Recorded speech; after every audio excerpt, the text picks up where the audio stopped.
Good morning बच्चों। एक बार फिर से आप लोगों का स्वागत है अध्ययन एजुकेशन में। तो आज हम अपनी वीडियो का सीरीज कंटिन्यू करेंगे जिसमें हम सॉल्व करेंगे कुछ numerical questions based on the concepts जो कि हमने पहले ही पढ़ चुके हैं। हमने पढ़ चुके हैं पहले रिफ्लेक्शन ऑफ लाइट, हम स्फेरिकल मिरर से रिफ्लेक्शन पढ़ चुके हैं, हम मल्टीपल इमेजेस कैसे बनती हैं, मल्टीपल रिफ्लेक्शंस कैसे होते हैं, ये सारे कॉन्सेप्ट्स हम पहले ही पढ़ चुके हैं। तो इन पर बेस्ड आप सॉल्व करेंगे हम न्यूमेरिकल्स, क्योंकि बिना न्यूमेरिकल्स के फिजिक्स अधूरी है। तो हम न्यूमेरिकल सॉल्व करेंगे, आपको बताएंगे कि कौन से तरीके से आप न्यूमेरिकल सॉल्व कर सकते हैं, प्रॉपर लिखने का तरीका जो आप यूज़ कर सकते हैं एग्जाम्स में, जिससे आपको मैक्सिमम मार्क्स मिले। चलो बिना देर करे आगे बढ़ते हैं और सॉल्व करते हैं कुछ न्यूमेरिकल क्वेश्चंस। चलो पहला क्वेश्चन आता है हमारा ये। A boy stands in front of the mirror. एक मिनट मैं पेन ले लूँ। Alright, ठीक है। A boy stands in front of the mirror at different distances. चलो मिरर तो है, तो सीधी सी बात है ये हमारे रिफ्लेक्शन चैप्टर से रिलेटेड है ना? तो एक चीज़ हमें क्लियर होगी। Still his image appears to be smaller than the object and erect. What kind of mirror he has? अब हमें जानना है कि मिरर कौन सा है। ये चार ऑप्शन दे रखे हैं हमें। अब दिया क्या है? ये दिया है कि चाहे वो कहीं भी खड़ा हो जाए डिफरेंट डिस्टेंसेस, उसकी इमेज बनती है स्मॉलर देन दी ऑब्जेक्ट और इरेक्ट। तो पहले यहाँ से हमने नोट किया कि इमेज बनती है, गिवन हमें क्या है कि इमेज जो बन रही है वो हमेशा ही बनती है इरेक्ट। ऑलराइट, अब यहाँ से अगर हम देखें तो इरेक्ट इमेज कौन कौन से मिरर्स में बनती है। अगर बात करें प्लेन मिरर्स की, तो प्लेन मिरर में क्या इरेक्ट इमेज बनती है? बताओ भाई फटाफट। प्लेन मिरर में बनती है वर्चुअल, और वर्चुअल के साथ इरेक्ट। वर्चुअल होगी तो इरेक्ट तो होगी, क्योंकि ये दोनों आपस में कपल होता है। ये मैं बहुत बार बता चुका हूँ, फिर से बताता हूँ। दूसरा, अब हम बात करें अगर कॉन्वेक्स मिरर की, ठीक है। कॉन्वेक्स मिरर में इमेज कैसी बनती है भाई? कॉन्वेक्स मिरर में कितने केसेस होते हैं इमेज बनने के? दो ही केसेस पॉसिबल हैं, और दोनों में ही जो इमेज बनती है वो वर्चुअल बनती है। और वर्चुअल होती है तो इरेक्ट तो होगी ही होगी। वर्चुअल मतलब इमेज एक्चुअल में रेज नहीं मिल रही है, हम जबरदस्ती मिला रहे हैं। ऑलराइट, चलो थर्ड केस पे आते हैं। अब बात करते हैं कॉनकेव मिरर की। भाई कॉनकेव मिरर में कितने केसेस होते हैं पहले ये बताओ इमेज फॉर्मेशन के? भैया कॉनकेव मिरर में होते हैं 6 केसेस, ठीक है, जिसमें 5 तो एक जैसे सिमिलर होते हैं, और एक केस जो होता है लास्ट वाला वो होता है स्पेशल केस। और उस स्पेशल केस में इमेज जो बनती है वो बनती है कैसी? इरेक्ट, है ना, वर्चुअल और highly diminished, highly magnified. Highly magnified या कह सकते हो बिगर देन दी ऑब्जेक्ट, ठीक है।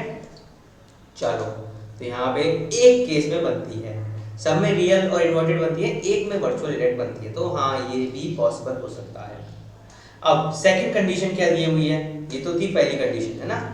सेकंड कंडीशन हमें दी हुई है कि स्मॉलर देन दी ऑब्जेक्ट होना चाहिए इमेज को, ठीक है, यानी कि डिमिनिश्ड होना चाहिए। अब ये कौन से केस में फॉलो होगा? प्लेन मिरर्स में इमेज जो बनती है, अगर कैरेक्टरिस्टिक्स याद करो फटाफट इमेज की। प्लेन मिरर्स में जो इमेज बनती है वो इक्वल इन साइज होती है, जितना ऑब्जेक्ट बड़ा होगा उतनी ही इमेज बड़ी होगी। आप अगर मिरर के सामने खड़े हो, प्लेन मिरर के सामने, तो जितनी आपकी 5 फुट हाइट है तो 5 फुट हाइट आपके इमेज की भी होगी। तो प्लेन मिरर का ऑप्शन तो हो गया cancel. Convex mirror, convex mirror में जो इमेज बनती है दो ही केसेस पॉसिबल है, और दोनों में ही अगर ध्यान करो तो छोटी बनती है। एक में तो पॉइंट साइज बनती है जब ऑब्जेक्ट इन्फिनिटी पे होता है ना। ये तो आपको तब बात समझ में आएगा, याद आएगा जब आप इमेज फॉर्मेशन आपने सही से करा होगा। इमेज फॉर्मेशन वाली वीडियो आपने अच्छे से देखी होगी और उसको प्रैक्टिस किया होगा। तो कॉन्वेक्स मिरर में एक इमेज तो बनती है, एक टाइप की इमेज जब ऑब्जेक्ट इन्फिनिटी पे होता है, फोकस पे बनती है पॉइंट साइज। दूसरी, अगर इन्फिनिटी और पोल के बीच में कहीं भी रख दो तो भी वर्चुअल इरेक्ट बनती है और स्मॉल बनती है। तो कॉन्वेक्स मिरर तो मेरे को लग रहा है आंसर हो सकता है। चलो कॉनकेव को देखते हैं एक बार। कॉनकेव मिरर में एक ही चांस होता है जहाँ पे इमेज वर्चुअल और इरेक्ट बनती है, और वो भी बनती है बड़ी, ठीक है ना, और वो भी इमेज बनती है बड़ी, बिगर देन द ऑब्जेक्ट। देखो यहाँ पे लिखा भी है मैग्नीफाइड। तो ये केस में कौन सा बचा, कौन सा हो सकता है आंसर हमारा, ऑप्शन बी कॉन्वेक्स मिरर। तो ये है हमारा इसका सॉल्यूशन। आई होप आप लोगों को समझ में आया होगा। इसको अगर कुछ भी कंफ्यूजन है आपके मन में इस क्वेश्चन को लेके, तो एक बार मैं रिक्वेस्ट करूंगा आप हमारी इमेज फॉर्मेशन वाली वीडियो जरूर देखो, उससे बहुत बेहतर आइडिया लग जाएगा आपको। चलो आगे बढ़ते हैं नेक्स्ट क्वेश्चन की तरफ। हाँ, in a physics lab, Rai arranges two mirrors with right angle orientation as shown। तो दो राइट एंगल पे मिरर रखे हुए हैं, ये है एक मिरर और ये है दूसरा मिरर, और दोनों कौन से कितने एंगल पे रखे हुए हैं, ये रखे हुए हैं राइट एंगल पे 90 डिग्री पे, ठीक है, clear.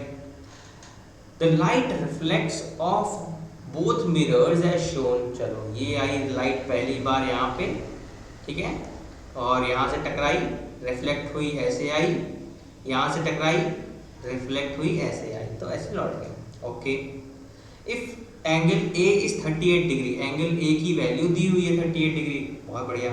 Find what is the angle measure of B C and D E. B C D E चार एंगल निकाल रहे हैं, कोई बात नहीं, बहुत आसान है, सादा सिंपल जियोमेट्री लगेगी। पहले लिख लेते हैं फटाफट कि गिवन क्या क्या है।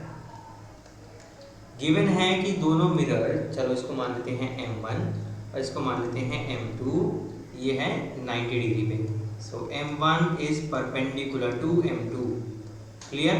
चलो दूसरी चीज, एंगल A दिया हुआ है मुझे कितना, 38 डिग्री, ओके 38 डिग्री, सॉरी, हाँ चलो क्लियर। चलो तो फटाफट, अच्छा इसको मैं एक बार दोबारा ड्रॉ कर लूँ, अच्छा लगेगा ना ड्रॉ करने में। चलो थोड़ी सी ड्राइंग करते हैं यहाँ पे, क्वेश्चन तो सॉल्व हो ही जाएगा लेकिन थोड़ा ड्राइंग भी करना चाहिए ना, मज़ा आता है।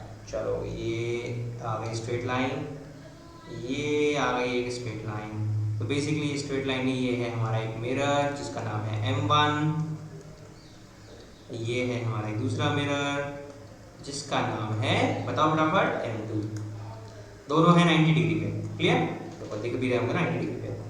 पहले पे आती है रे, चलो अब कलर चेंज कर ले फटाफट, बहुत सारे कलर होने का यही फायदा है ना, सब कुछ अलग अलग कलर से बनाओ, बहुत मजा आता है। अच्छा तो ये आई एक रे यहाँ पे, ठीक है, रे नंबर 1 कह सकते हैं इसको, रिफ्लेक्ट हुई तो फिर आई यहाँ पे आई, यहाँ से ये भी तो मिरर ही है ना, तो यहाँ से भी रिफ्लेक्ट होगी तो जाएगी ऐसे, ये हो गई जाते हुए रे नंबर, चलो ये रे नंबर 3 और ये रे नंबर 2, बहुत बढ़िया।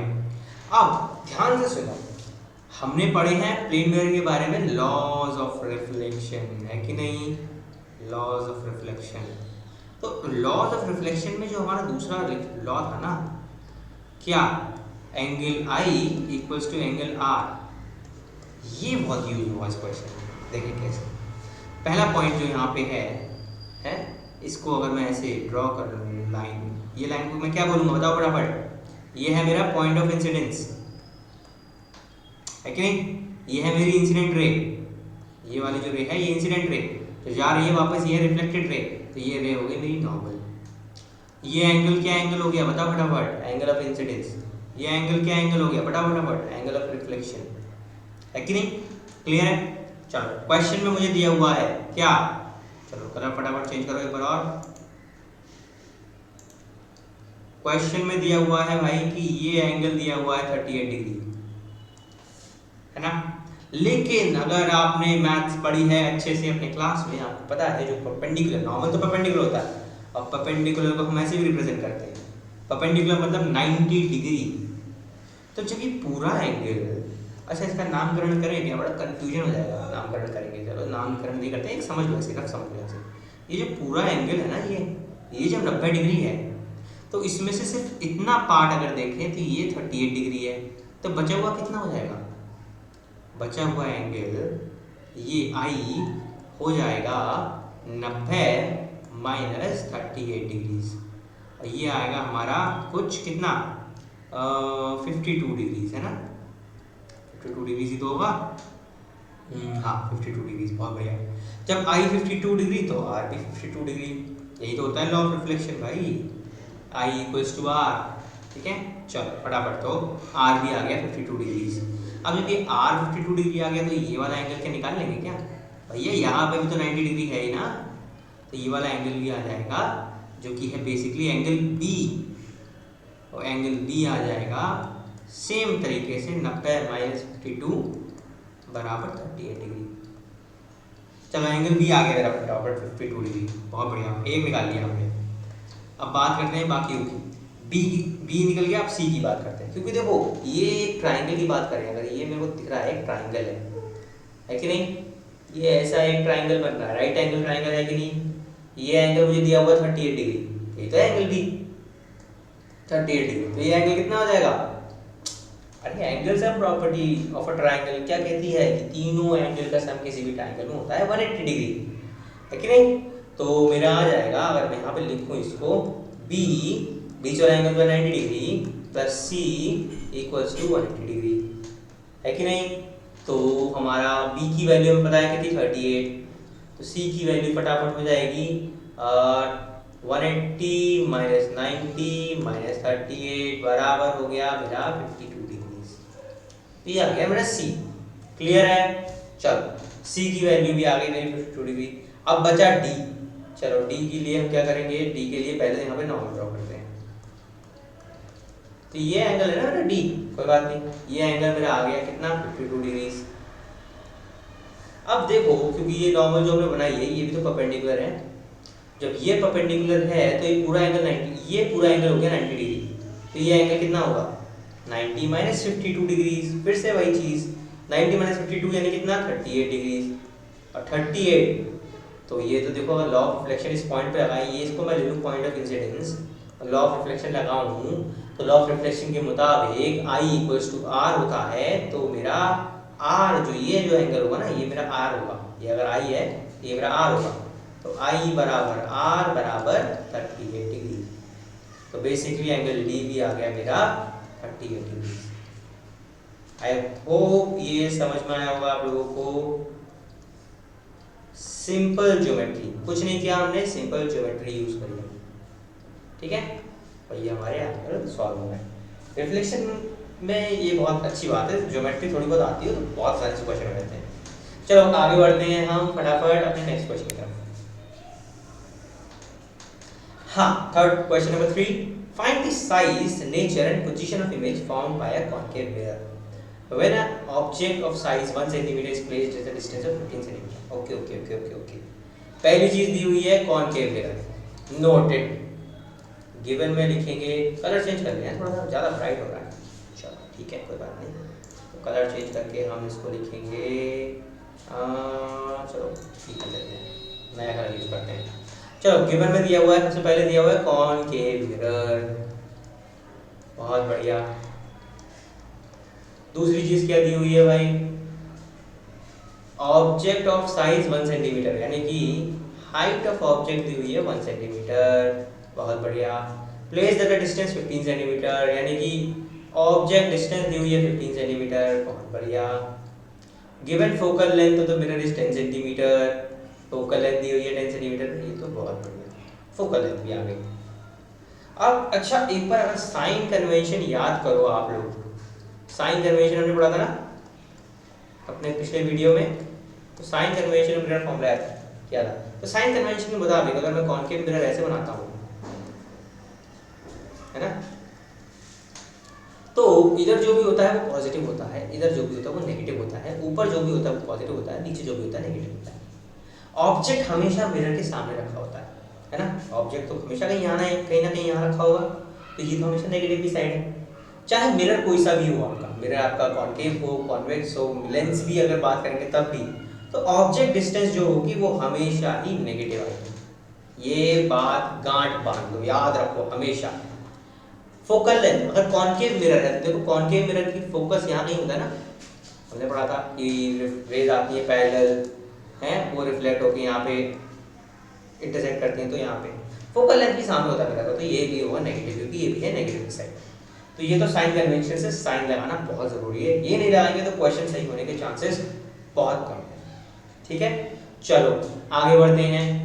साइज, नेचर एंड पोजीशन, ये चीज हमें जाननी है। मतलब कि पहले तो पोजीशन यानी वी, साइज यानी हाइट ऑफ इमेज, नेचर तो पता लगा ही लेंगे, इतना पता लग गया तो नेचर तो पता लग जाएगा। ठीक है, चलो भाई क्या यूज करें बताओ फटाफट, कौन बताएगा? हम यूज करेंगे मिरर फॉर्मूला। मिरर फॉर्मूला मेरे को कौन बताएगा क्या होता है मिरर फॉर्मूला? है पढ़ा है मिरर फॉर्मूला? मिरर फॉर्मूला कहता है कि 1/f equals to 1/v plus 1/u। बहुत बढ़िया, रखनी है वैल्यूज हमें साइन के साथ। अच्छा यहाँ पे सब पता है, v नहीं पता है, तो v को अलग कर लेते हैं। तो ये हो जाएगा 1/v equals to 1/f minus 1/u। अब 1/f की जगह हम रखेंगे 1/-10 माइनस u की जगह रखेंगे 1/-15। क्लियर है? सॉल्व करते हैं जरा, एलसीएम लेते हैं। एलसीएम आ जाता है 150, तो नेगेटिव में ये हो जाएगा -15, माइनस माइनस हो जाता है प्लस, है कि नहीं? ये भी माइनस हो जाएगा प्लस और एलसीएम के साथ आ जाएगा 10। तो ये हो जाती है 1/v की वैल्यू। तो 1/v अगर यहाँ से लाइन खींच के आगे बढ़ाएं तो 1/v की वैल्यू आ जाती है कितनी? -5/150। थोड़ा कट्टा कर लें तो -1/30। तो क्रॉस मल्टीप्लिकेशन से हमें मिल जाता है v की वैल्यू -30 सेंटीमीटर। यार v नेगेटिव क्यों आ रहा है भाई? मतलब कि इमेज जो है वो भी मिरर के सामने ही बन रही है, समझ रहे हो? जब u नेगेटिव है मतलब ऑब्जेक्ट मिरर के सामने रखा है, v नेगेटिव है मतलब इमेज मिरर के सामने ही बन रही है। तो इसका मतलब हुआ कि इमेज मिरर के सामने बन रही है। और चलो थोड़ा मैं अगर अपना पुराना ही याददाश्त लगाऊं तो मुझे समझ में आता है कि इमेज इधर बन रही है तो रियल और इमेजिनरी होनी चाहिए, है ना? अब यार मैं अपनी याददाश्त से तो आंसर नहीं लिखूंगा, इसको प्रूफ करना पड़ेगा। प्रूफ करने के लिए क्या करें? लगाएंगे मैग्नीफिकेशन का फॉर्मूला। मैग्नीफिकेशन कहता है m equals to height of image by height of object, यही इक्वल होता है -v/u के। क्लियर? अच्छा हाइट ऑफ इमेज तो मुझे नहीं पता, लेकिन हाइट ऑफ ऑब्जेक्ट तो पता है। तो हाइट ऑफ इमेज को लिखूंगा hi, हाइट ऑफ ऑब्जेक्ट को लिखूंगा मैं, कितना है 1 सेंटीमीटर। -v की वैल्यू कितनी है? v की वैल्यू है -30, तो -v हो जाएगा 30 +30, है ना? u की वैल्यू -10। कट्टम कट्टा करो फटाफट, और कट्टम कट्टा करके मुझे मिल जाएगा क्या? hi बराबर कितना? 3 सेंटीमीटर। माइनस है भाई, माइनस याद रखना, -3 सेंटीमीटर। मतलब इमेज 1 सेंटीमीटर की थी, और सॉरी ऑब्जेक्ट 1 सेंटीमीटर का था, इमेज बन गई 3 सेंटीमीटर, और वो भी नेगेटिव साइड में। नेगेटिव -3 का मतलब क्या? नीचे बन रही है भाई, नीचे। सही है? देखो कलर चेंज करके बताते हैं फटाफट। चलो जी, ऑब्जेक्ट था तुम्हारा ऐसे रखा हुआ, इमेज बन गई भैया ऐसे, 3 गुना साइज थी और उल्टी। तो उल्टी बनी तो मतलब क्या? इमेज होगी हमारी इन्वर्टेड। अच्छा इन्वर्टेड होती तो इन्वर्टेड का कपल कौन होता है? इन्वर्टेड का पति कौन है? इन्वर्टेड का पति है रियल। तो इमेज बनेगी रियल और इन्वर्टेड, और 3 सेंटीमीटर की, यानी कि मैग्नीफाइड 3 टाइम्स देन ऑब्जेक्ट, है ना? 3 गुनी ऑब्जेक्ट से बनी है इमेज हमारी। तो ऐसे हम निकाल लेंगे। हमने क्या क्या निकाल लिया? हमने निकाल लिया इमेज डिस्टेंस यानी पोजीशन, हमने निकाल लिया साइज, और हमने निकाल लिया नेचर। तो ऐसे हो गया हमारा ये क्वेश्चन सॉल्व। समझ में आया? और ऐसे ही हम करेंगे एग्जाम में भी सॉल्व, तभी हमें मिलेंगे मैक्सिमम मार्क्स इस क्वेश्चन के। चलो आगे बढ़ते हैं अपने नेक्स्ट क्वेश्चन की तरफ फटाफट, बिना देर करे। Okay, in a case of concave mirror, बहुत बढ़िया, यहाँ पे भी सबसे शुरुआत में ही दे दिया गिवन क्या? Concave mirror. बेहतरीन। बहुत सारे क्वेश्चन कॉनकेव मिरर्स पे ही आते हैं, क्योंकि कॉनकेव मिरर में ना ज़्यादा केसेस होते हैं, पर इमेज फॉर्मेशन के 6 केसेस होते हैं, तो बहुत सारे क्वेश्चन उसी पे आते हैं। चलो concave mirror, if the object is placed at a distance of 12 centimetre, यानी ऑब्जेक्ट डिस्टेंस दी हुई है 12 सेंटीमीटर, ठीक है। Determine the image distance from the mirror if the height of the object. अच्छा इमेज डिस्टेंस निकालनी है ना? चलो अच्छा दिया है कि height of object to image ratio, यानी height of object to image ratio है कितना 1/2। ओके चलो अब फटाफट थोड़ा सा साइन कन्वेंशन लगाते हैं। साइन कन्वेंशन हर क्वेश्चन में लगाना जरूरी है। तो साइन कन्वेंशन मैंने पिछले क्वेश्चन में बताया, u होगा मेरा नेगेटिव, क्यों? क्योंकि ऑब्जेक्ट हमेशा मिरर के सामने रखा होता है, तो u हो गया मेरा नेगेटिव।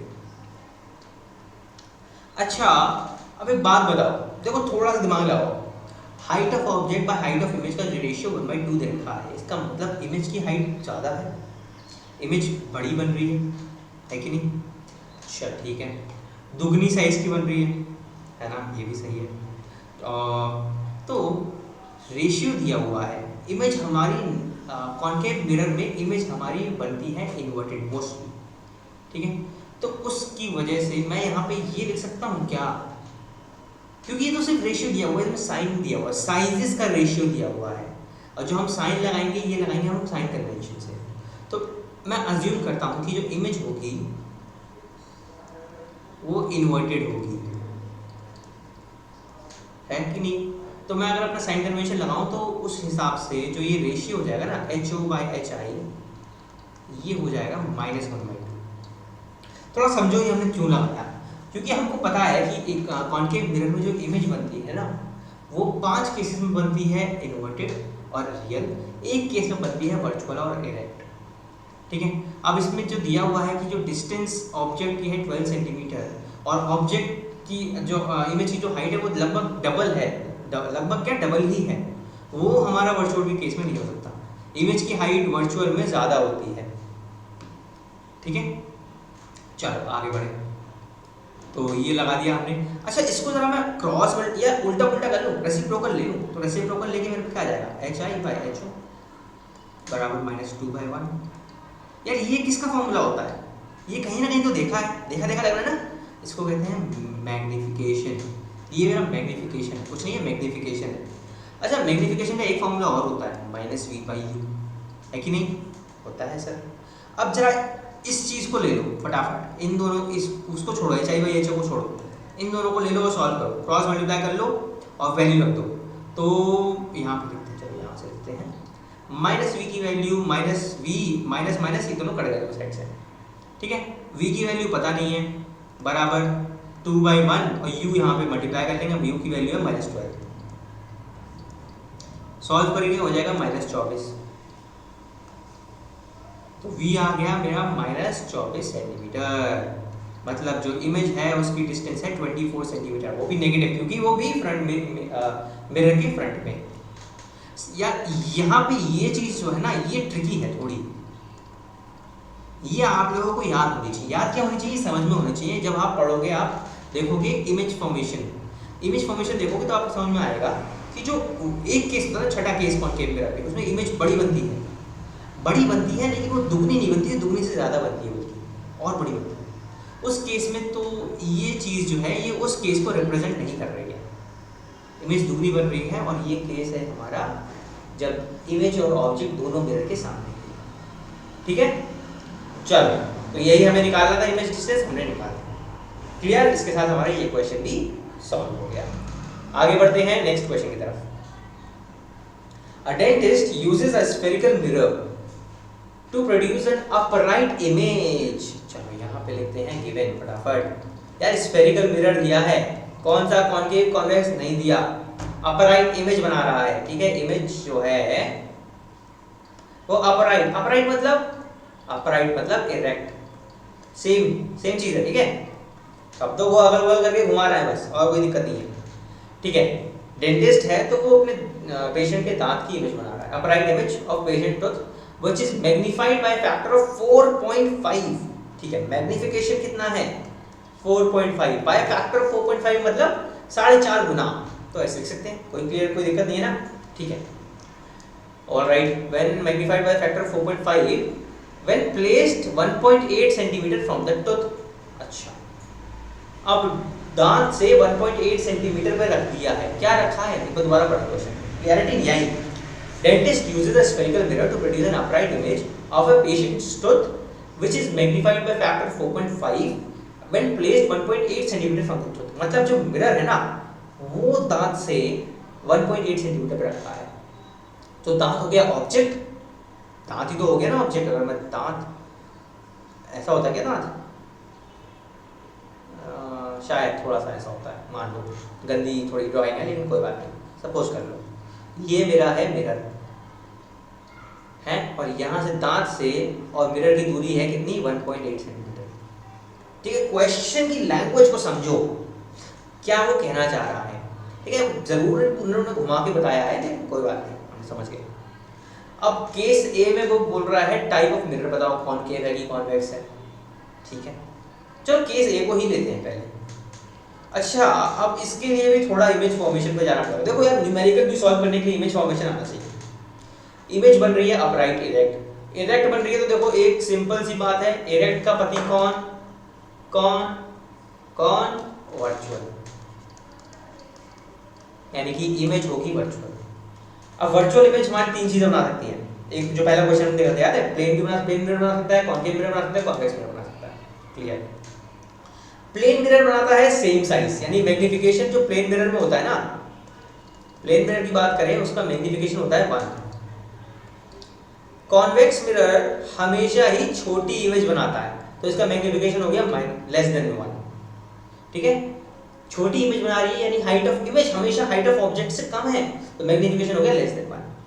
कॉन्केव मिरर जो होता है वो एक केस में ही वर्चुअल और इरेक्ट इमेज बनाता है, वो बनाता है बड़ी, तो ये मैग्निफिकेशन हमेशा होता है ग्रेटर देन 1। समझ में आया? तो कौन सा मिरर है हमारा, है तीसरा वाला केस। तो पहले केस का आंसर हो गया कॉनकेव मिरर, इमेज बन रही है वर्चुअल इरेक्ट और बड़ी, इसलिए आंसर है concave mirror. Second part option B, I am sorry section B, what is the focal length of the mirror. अब मुझे निकालनी है फोकल लेंथ। ओहो, कॉनकेव मिरर की निकालो फोकल लेंथ। अच्छा अच्छा अच्छा, ठीक है। अरे एक चीज तो लिखना भूल गए क्या, ये देखो 1.8 सेंटीमीटर दांत से रखा है ना, दांत रखा है मिरर से दूर, तो इसको यू तो होगा नहीं है, यू की वैल्यू हम लिखेंगे 1.8 सेंटीमीटर। इमेज डिस्टेंस होती है हमेशा नेगेटिव, याद रखो भाई, इमेज डिस्टेंस होता है हमेशा नेगेटिव। ओके, ठीक है। अब यार, अब फोकल लेंथ कैसे निकालें? फोकल लेंथ निकालने के लिए हमें पे है मिरर फॉर्मूला, लेकिन मिरर फॉर्मूला में फिर हो जाएंगे हमारे पे दो अननोन, एक हो जाएगा v, एक हो जाएगा u। मैं लिख के दिखा देता हूँ, 1/f = 1/v + 1/u। अब यार u तो पता है लेकिन f भी अननोन है और v भी अननोन है, दो अननोन के साथ मैं इक्वेशन कैसे सॉल्व करूँ? नहीं कर सकता, तो किसी तरह से इनमें से एक कोई पता होना चाहिए। अच्छा, ये हमें क्या दिया हुआ है भाई, ये हमें क्या दिया हुआ है, ये दिया हुआ है मैग्निफिकेशन। अगर मैं लगाऊं यहाँ पे अपना थोड़ा दिमाग, और मैग्निफिकेशन का फॉर्मूला होता है क्या, -v/u, है कि नहीं? कराया ना सॉल्व पिछले क्वेश्चन में, बराबर 4.5 ये दिया हुआ है। चलो भाई, v की वैल्यू हो जाती है यहाँ से, माइनस से दोनों साइड मल्टीप्लाई कर दिया -1 से, तो ये हो गया -4.5, और u इधर चला गया मल्टीप्लिकेशन में, तो ये हो गया कितना, -1.8। सॉल्व करो कितना हो जाएगा, अरे ये तो कैलकुलेशन आ गई भैया। चलो चलो चलो चलो चलो, ये हो जाएगा प्लस, अच्छा तो जरा सॉल्व करो, 45 × 18 कितना होता है भाई, 8 × 5 = 40 का 4, 8 × 4 = 32, 38, 5 और 4, तो 0, 13 और 8, यानी 83 सेंटीमीटर, 8.3 सेंटीमीटर आ गई मेरी इमेज डिस्टेंस। ओके भाई, ओके, ठीक है, इतनी आ गई मेरी इमेज डिस्टेंस। तो इमेज जो बन रही है, और वो देखो पॉजिटिव बन रही है, समझ रहे हो? मैं थोड़ा सा इसको साफ करूं, अरे गड़बड़ हो गई, गड़बड़ हो गई, गड़बड़ हो गई, ओहो, कोई बात नहीं, कोई बात नहीं, कोई बात नहीं।